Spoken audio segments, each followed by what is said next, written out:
प्रणाम साथियों। क्या आप लोग जानते हैं कि नारद मुनि महाराज नारद भी रह चुके हैं? अगर नहीं तो विष्णु भगवान और नारद मुनि की ये घटना आपको सोचने पर मजबूर कर देगी कि इस पृथ्वी पर जो घटित होता है उसमें से क्या सच है और क्या माया। तो हुआ यूं, एक बार नारद जी बड़ी ही दुविधा में सोच विचार करते हुए भगवान विष्णु के धाम पहुंचे, जहां प्रभु शेषनाग शया पर विश्राम अवस्था में विराजमान थे। प्रभु, आपकी माया क्या है? मैं जानना चाहता हूँ।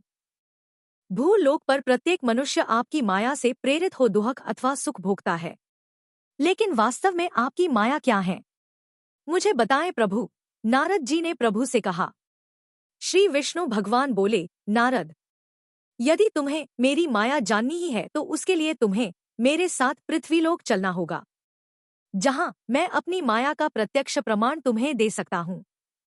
भगवान विष्णु नारद को ले पहुंचे एक विशाल रेगिस्तान में, जहां दूर दूर तक कोई मनुष्य तो क्या जीव जंतु भी दिखाई नहीं पड़ रहा था। नारद जी विष्णु भगवान के पीछे दो रेगिस्तान की गर्म रेत को पार करते हुए आगे बढ़ते रहे। चलते दो नारद जी को मनुष्य की ही भांति गर्मी और भूख प्यास का एहसास होने लगा।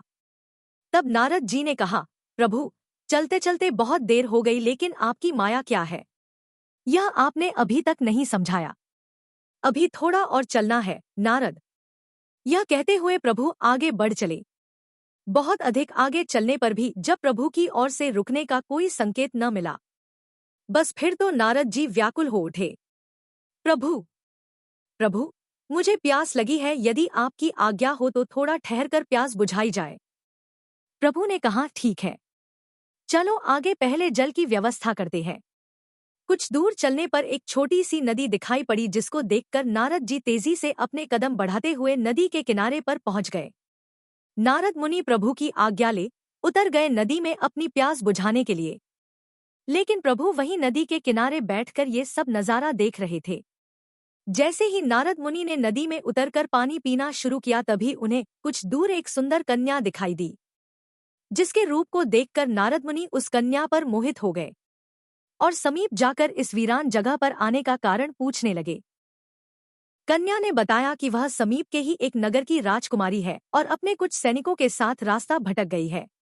नारद मुनि राजकुमारी के साथ उसके राज्य में पहुंच जाते हैं। राजकुमारी सब हाल अपने पिता से बताती है। राजा प्रसन्न होकर अपनी पुत्री का विवाह नारद जी से कर देते हैं और सारा राजपाट नारद मुनि को सौंप स्वयं सन्यासी बन जाते हैं। अब तो नारद मुनि महाराज हो गए। मंत्रियों और दरबारियों के साथ पूरा दिन महाराज नारद व्यस्त रहने लगे। समय पर घोड़ा, गाड़ी, तरह तरह के पकवान, दासत्स्या हाजिर रहते। नारद इन सब में यह भी भूल चुके थे कि वह प्रभु को नदी किनारे बैठा ही छोड़ आए। समय बीतता गया। नारद को उस राजकुमारी से 2 संतानें भी हो गई। नारद मुनि अपने फलते फूलते राज्य और पुत्रों को देखकर बहुत ही प्रसन्न रहते थे। एक दिन घनघोर वर्षा हुई। 3 दिन तक इतना जल बरसा कि पूरे राज्य में बाढ़ आ गई। राज्य के सब लोग इधर उधर भागने लगे। महाराज नारद भी एक नाव में अपनी पत्नी और दोनों बच्चों को लेकर सुरक्षित स्थान की खोज में चल दिए। बाढ़ इतना भयानक रूप ले चुकी थी कि राज्य से निकलते हुए नारद की पत्नी नाव से नीचे गिर गई और तेज बहाव के साथ ही बह गई। नारद शोक करते हुए जैसे तैसे राज्य से बाहर उसी नदी में आ पहुंचे, जहां नारद जी प्रभु के साथ अपनी प्यास बुझाने के लिए आए थे। तभी अचानक दोनों बच्चे भी नदी में डूबकर मर जाते हैं। नारद मुनि नदी के किनारे पर बैठकर शोक करते हुए जोर जोर से रोने लगते हैं। मेरे बच्चे, पत्नी, सब कुछ तो नष्ट हो गया। अब मैं इस जीवन को जीकर क्या करूंगा? जैसे ही नारद मुनि नदी में कूदने की कोशिश करते हैं, तभी भगवान विष्णु उनका हाथ पकड़ लेते हैं। अरे अरे, जरा ठहरो नारद, ये ही तो थी मेरी माया।